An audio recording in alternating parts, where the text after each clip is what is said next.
Hello, my presentation. My name is Tania Lisset. My last name is Beltran Hernandez. I'm 17 years old. I'm from Villavicencio Meta. I study civil engineering course the fourth semester. I live alone. My hobbies is reading, dancing, and playing soccer. My favorite color is blue. My favorite fast food is pizza.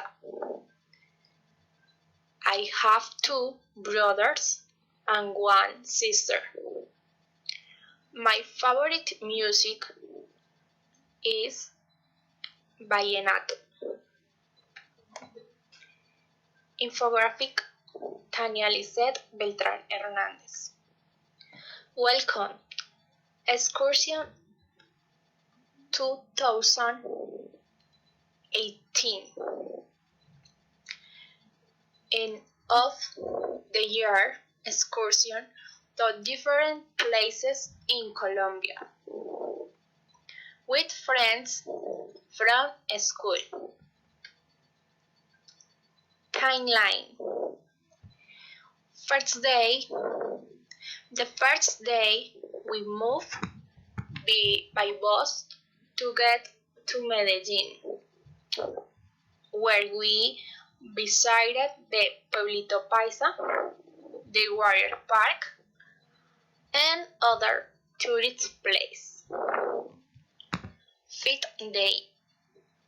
On the fifth day, we traveled by boat to the San Bernardo Islands, located 1 hour from Tolu. We visited reefs and toured the islands. Third day. The third day, we arrived in Tolu, and on bicycles we visited the most important places. We participated in a bicycle race. Seventh day. On the seventh day, we arrived in Guatapé. We visited the town and sailed by ship. On the 11th and last day, we attended a party in a disco where we traveled in a chiva, a traditional Colombian transport, descending or excursion. 9th day. On the 9th day, we traveled to San Gil and practice rafting for beginners. Wide, not so strong waters. Thank you.